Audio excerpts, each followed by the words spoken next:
Bonsoir, chers frères et sœurs, vous qui nous suivez maintenant, ou qui nous suivrez à n'importe quel moment,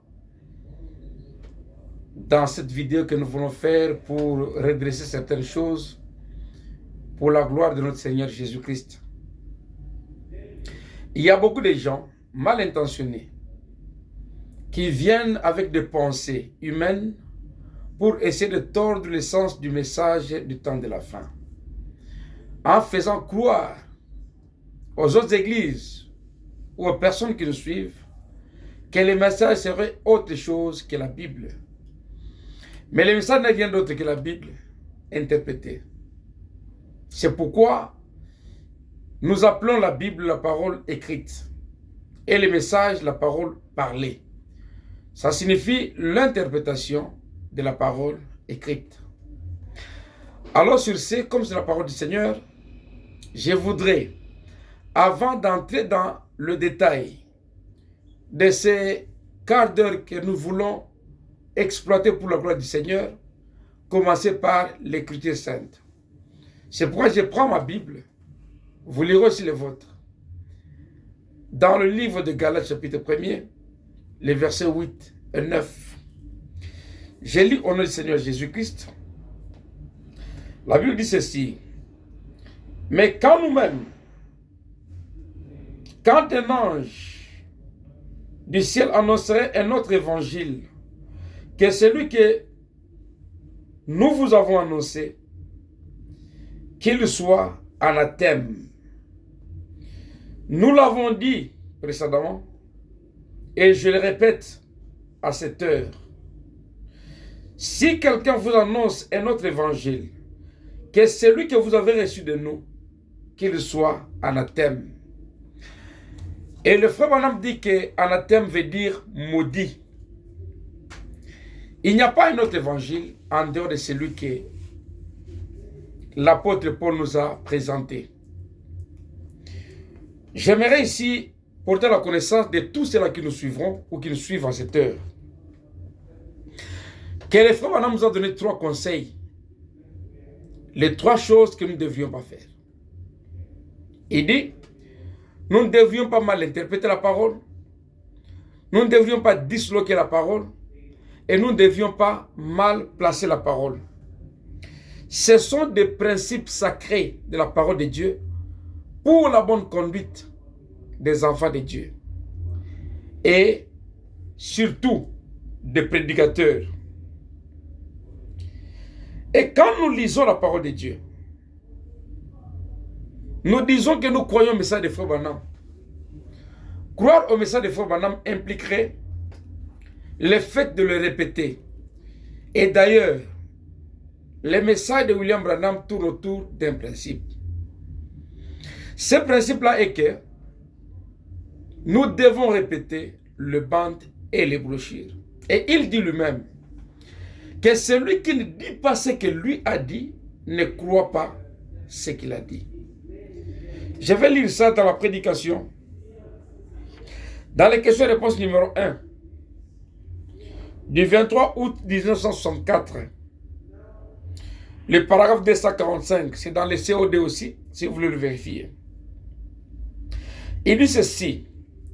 Non, messieurs, ne mettez pas votre propre, pour les suspensions, écoutez, tout homme ou toute femme qui ajoute quoi que ce soit à ce que je dis, ne croit pas ce que je dis.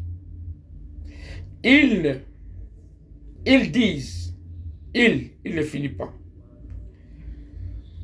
Donc aujourd'hui, il y a un groupe de gens qui se vantent appartenir à ce message de la fin, mais qui par contre se permettent aujourd'hui de dire que le message aurait 3 groupes de gens, parmi les prédicateurs précisément. Et d'après eux, ce groupe de gens que j'appellerais les séducteurs, ils disent que dans le message, il y a un groupe de ceux-là qui aiment le frère Branham.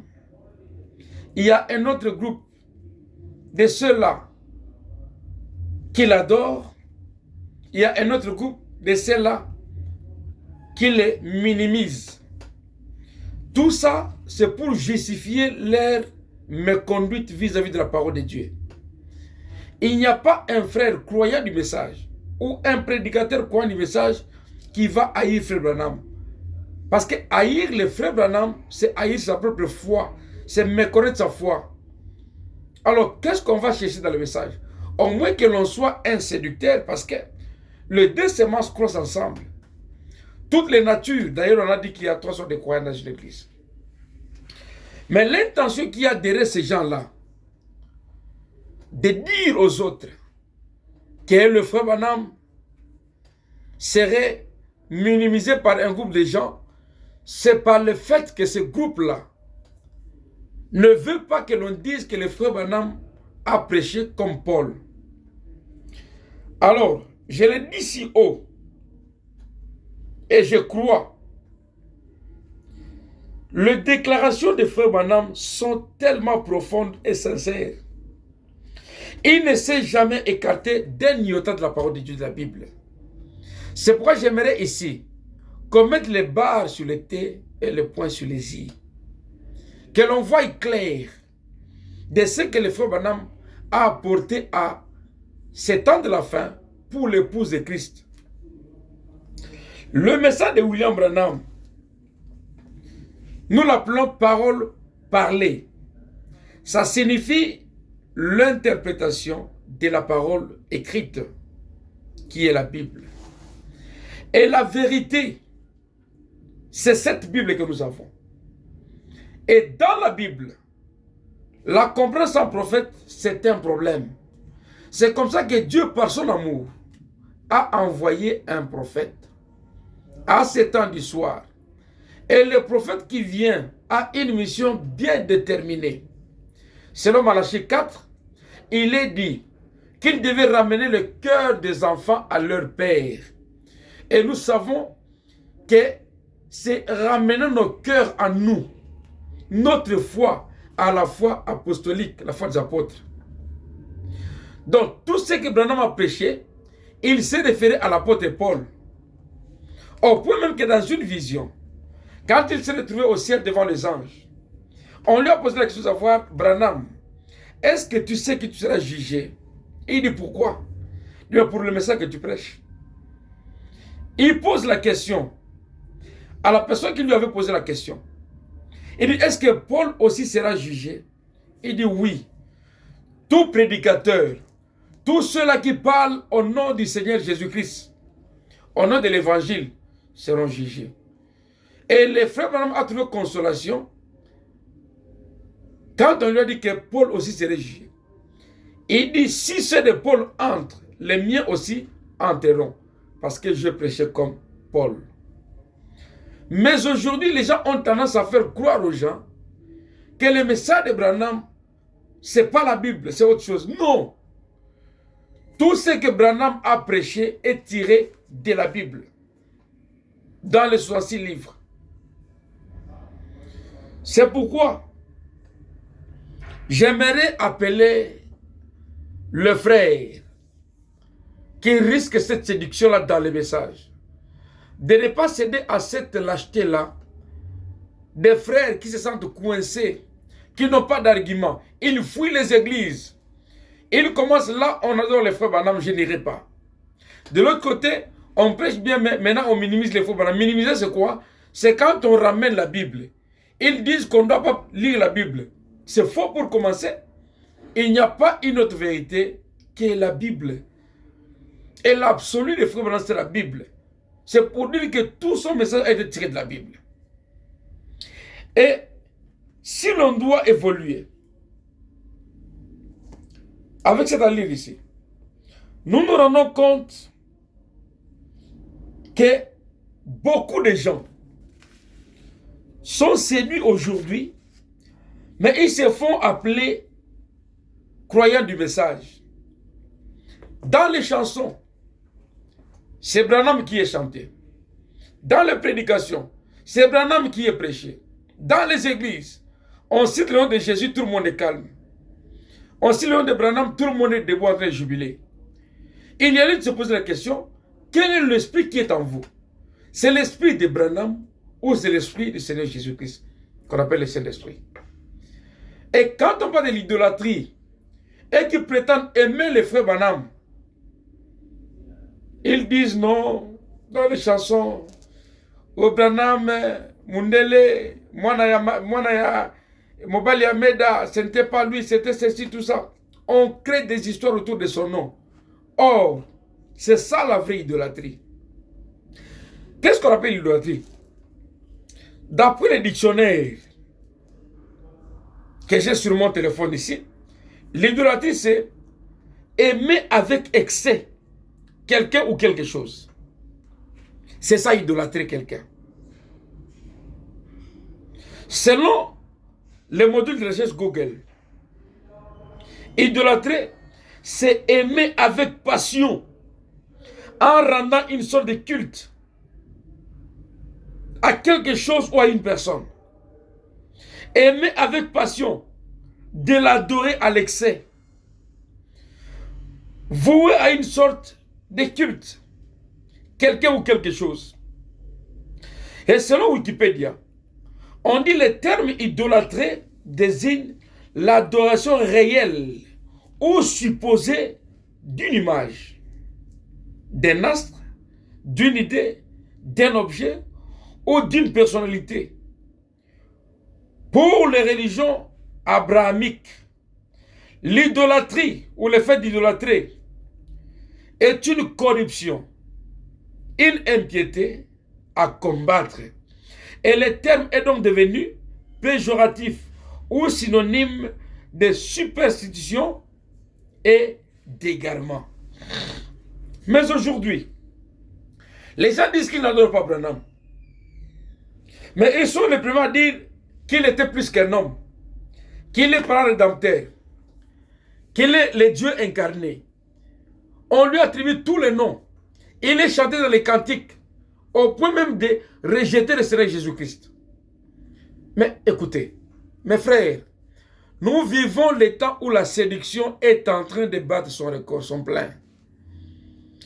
Et ces gens-là, ils n'ont aucune écriture pour démontrer et prouver qu'il y a trois groupes de gens dans le message. Ceux qui adorent, ceux qui l'aiment et ceux qui les minimisent. Ceux qui se disent qu'ils l'aiment là, c'est le groupe que moi j'appelle les adorateurs clandestins de Branham. Ils l'adorent, mais ils ne veulent pas admettre qu'ils l'adorent. Quelqu'un m'aurait dit d'ailleurs, oh non, dans ton église, les gens ne sont pas bénis. Parce que toi, tu ne dis pas ce que Dieu a accompli dans la vie de Branham. Écoutez, mais où sont les citations? Il n'y en a même pas.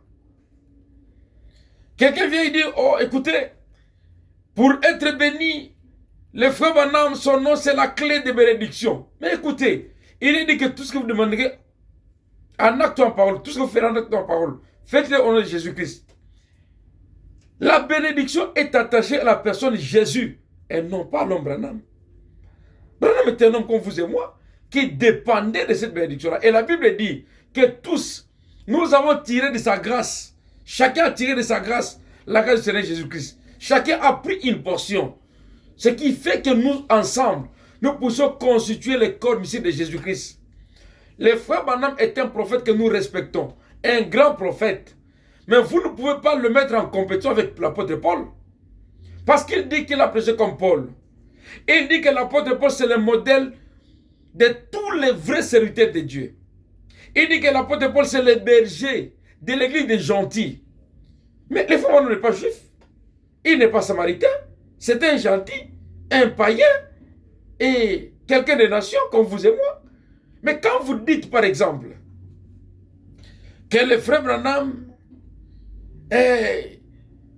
Paul ne peut pas être son pasteur. Écoutez, Paul dit, l'apôtre Paul dit, moi Paul, apôtre, non pas selon la volonté des hommes, mais selon la volonté du Seigneur Jésus-Christ pour apporter l'évangile chez les nations. Branham est d'où? Des nations. Branham a sa grandeur par rapport à son âge. Paul a sa grandeur par rapport à son âge. Mais l'apôtre Paul, comme je disais, je l'ai prêché l'autre fois, L'apôtre Paul, c'est le pasteur de l'âge des gentils. Les frères Branham, c'est les pasteurs et les modèles, la référence de l'âge de l'Odyssée. Mais tous les âges, Paul dit qu'il a placé le fondement comme un sage architecte, afin que tous ceux-là qui viennent bâtissent dessus. L'apôtre Paul, c'est quelqu'un qui a dit, même si un ange venait du ciel et qu'il vous apportait un autre évangile, que celui que vous avez reçu de nous, qu'il soit maudit, qu'il soit anathème. Les frères ont dit qu'anathème veut dire maudit. Mais les frères, c'est le 7e ange.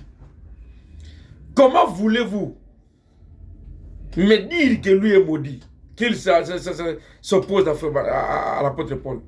Le frère Branham a toujours pris l'apôtre Paul comme son modèle dans tout ce qu'il fait. Même dans ses prédications, dans l'ordre de l'église, il dit que nous croyons aux actes des apôtres. Nous croyons aux dons spirituels. Nous croyons, il parle de tout ça. Et il dit, comme l'a prêché l'apôtre Paul dans le Nouveau Testament. Il connaît bien les Écritures. C'est lui qui nous a apporté la parole de Dieu pour ce temps de la fin. Et quand il prêche, nous qui nous disons croyants du message, nous devons reconnaître que l'apôtre Paul n'est pas semblable à tout le monde. L'apôtre Paul, c'est lui la référence de tout le messager. Et certaines personnes disent que l'apôtre Paul est un réformateur. Non. William Branham dit que l'âge des gentils a commencé avec un prophète.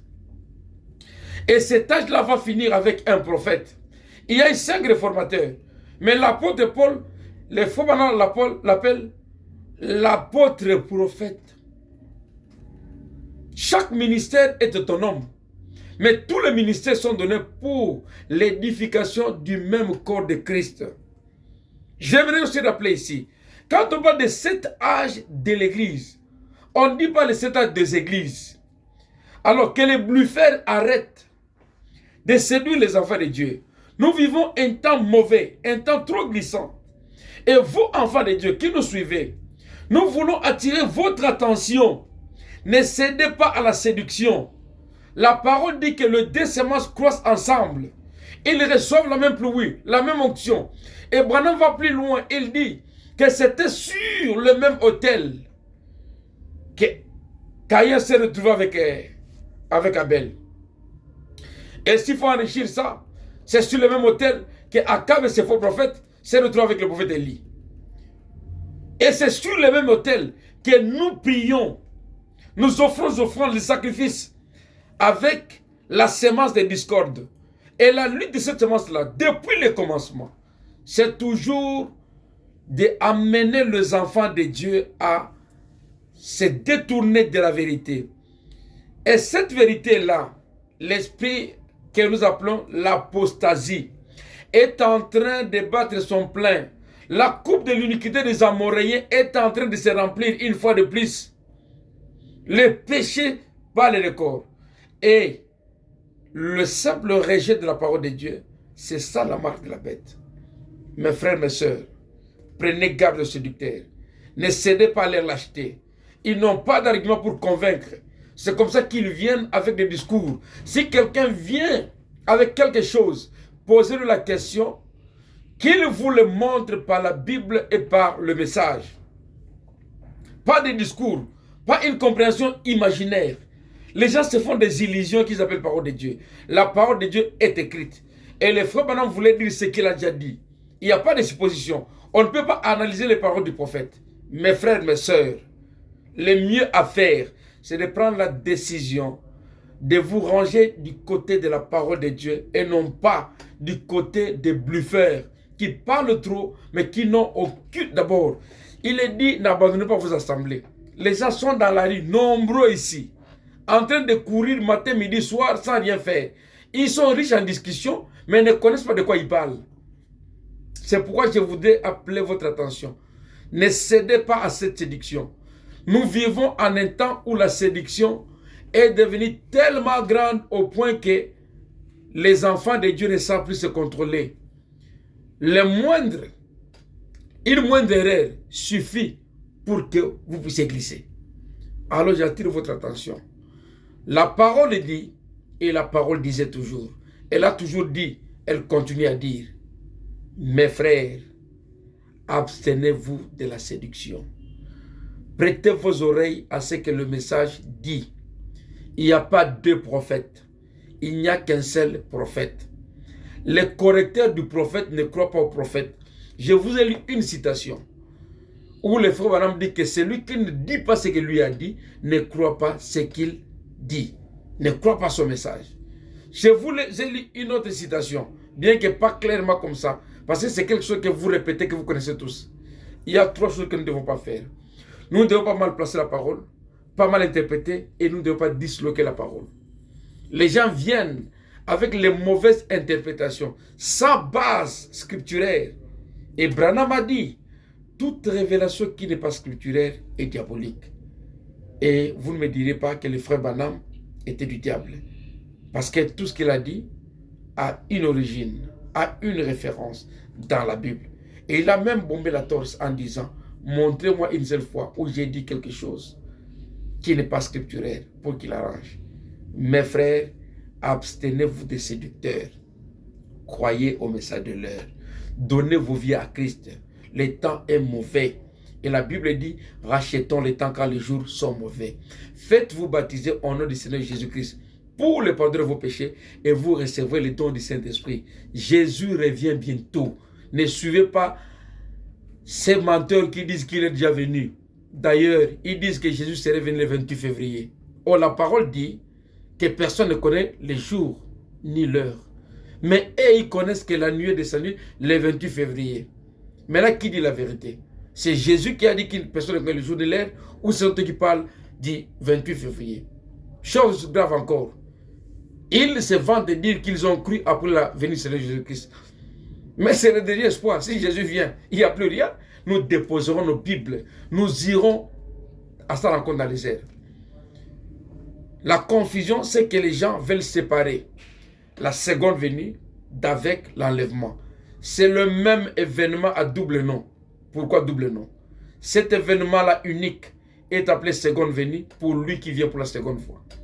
Cet événement-là unique est appelé enlèvement pour l'église qui quitte la terre et qui va à sa rencontre. Et la rencontre, c'est dans les heures. Jésus vient 3 fois. Premièrement, il prend la chair humaine pour nous racheter. Il l'a fait en naissant de la Vierge Marie. Deuxièmement, il vient pour enlever son église. Nous irons dans les airs et commencera la fête des noces. Troisièmement, il viendra avec son église pour juger le monde. La deuxième venue, c'est avant la guerre d'Armageddon. La troisième venue, c'est après la guerre de Gog et Magog. Mes frères, je crois avoir dit ce qui est essentiel. Que le Seigneur vous bénisse. À tout prochainement. Au revoir.